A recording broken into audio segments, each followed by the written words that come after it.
Dear student, आप सी entrance दे रहे हैं तो इन क्वेश्चनों को करके जाइएगा। वेरी इंपॉर्टेंट क्वेश्चन है।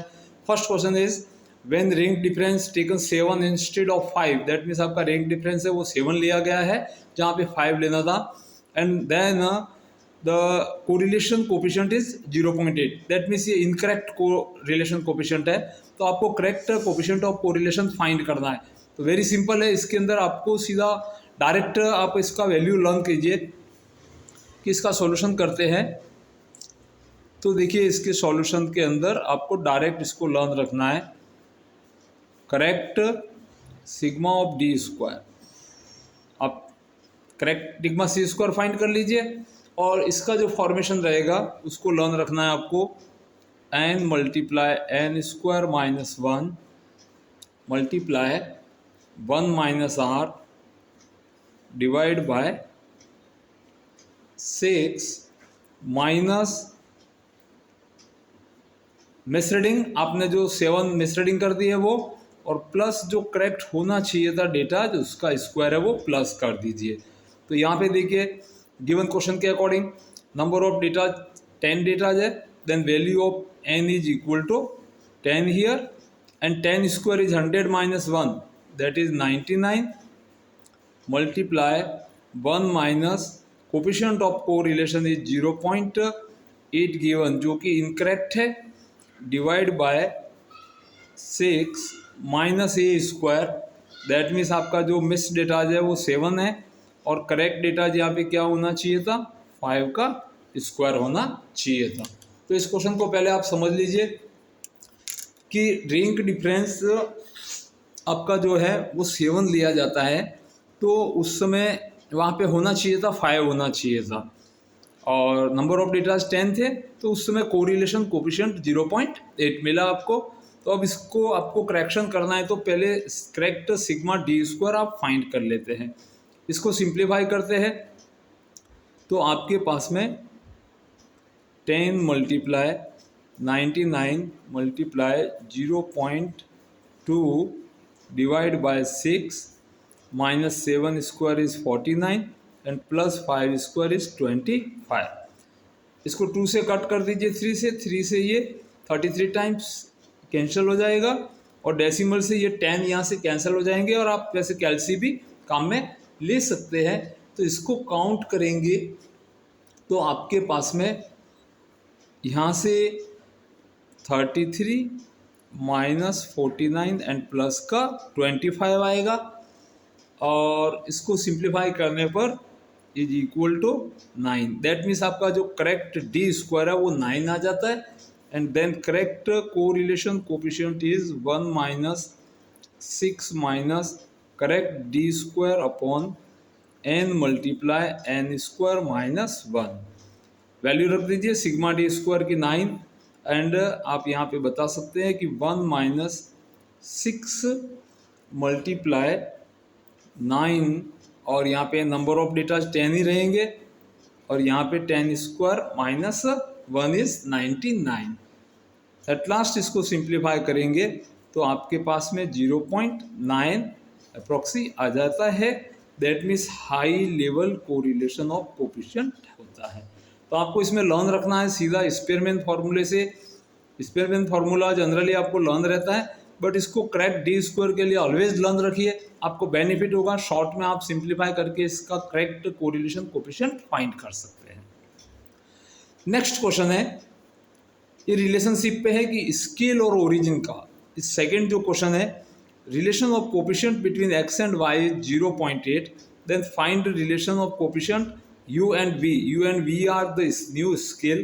तो आपको पता है जो r होता है वो अनअफेक्टेड रहता है, scale and origin both terms जो रहती है इसके लिए अनअफेक्टेड है।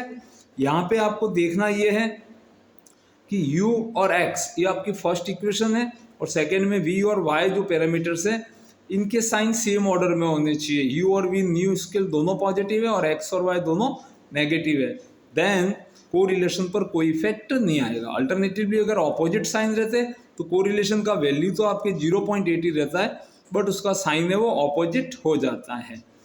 दैट मीन्स आपका जो कोरिलेशन कोफिशिएंट u और v के बीच में रहेगा वो भी 0.8 ही रहेगा।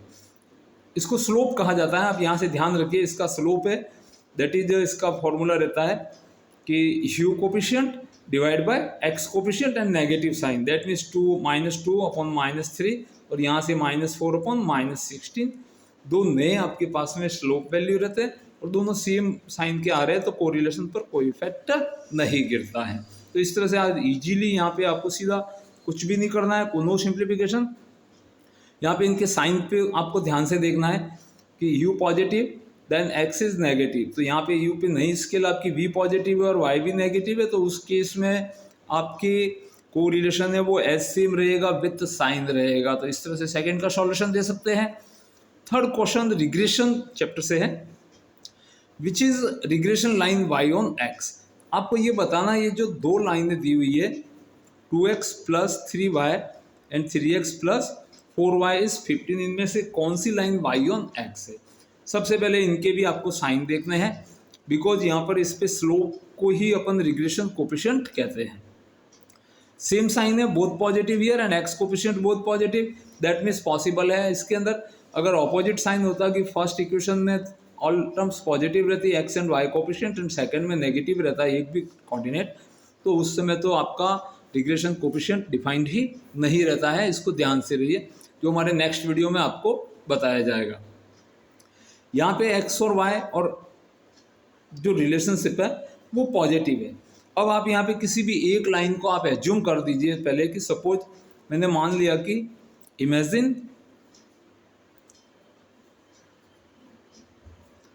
2x + 3y = 10, ये लाइन है, इसको अपन एज्यूम कर लेते हैं कि ये y ऑन x लाइन है। जब ये y ऑन x लाइन होगी तो इसका रिग्रेशन कोफिशिएंट कहाँ पे होगा उसका आपको ध्यान रखना है। y ऑन x लाइन का regression coefficient b of yx जो होता है वो -x coefficient upon y coefficient रहता है। ये x का कोफिशिएंट और ये y का कोफिशिएंट, दैट मीन्स ये कितना रहेगा -2/3। अब जब आप इसको फर्स्ट इक्वेशन को आप y ऑन x कह रहे हो तो सेकंड डेफिनेटली आपके पास में x ऑन y लाइन होगी। तो सेकंड के लिए जस्ट इस स्लोप के फॉर्मूले को आप अपोजिट ऑर्डर में लीजिए, y coefficient upon x coefficient, तो उस समय आपके पास में bx ऑफ y है वो -4/3 आएगा। अब आपको पता है कोरिलेशन का वैल्यू हमेशा लेस क्या रहता है, 1 रहता है, तो इनका जो मैग्नीट्यूड वैल्यू है बोथ सेम साइन है, दैट मीन्स यहाँ पे डिफाइंड भी रहेगा, बट इनको मल्टीप्लाई करके देखते हैं। r² = b of yx × b of xy, that means इनका जो रिग्रेशन कोफिशिएंट का प्रोडक्ट है वो 1 से लेस रहना चाहिए।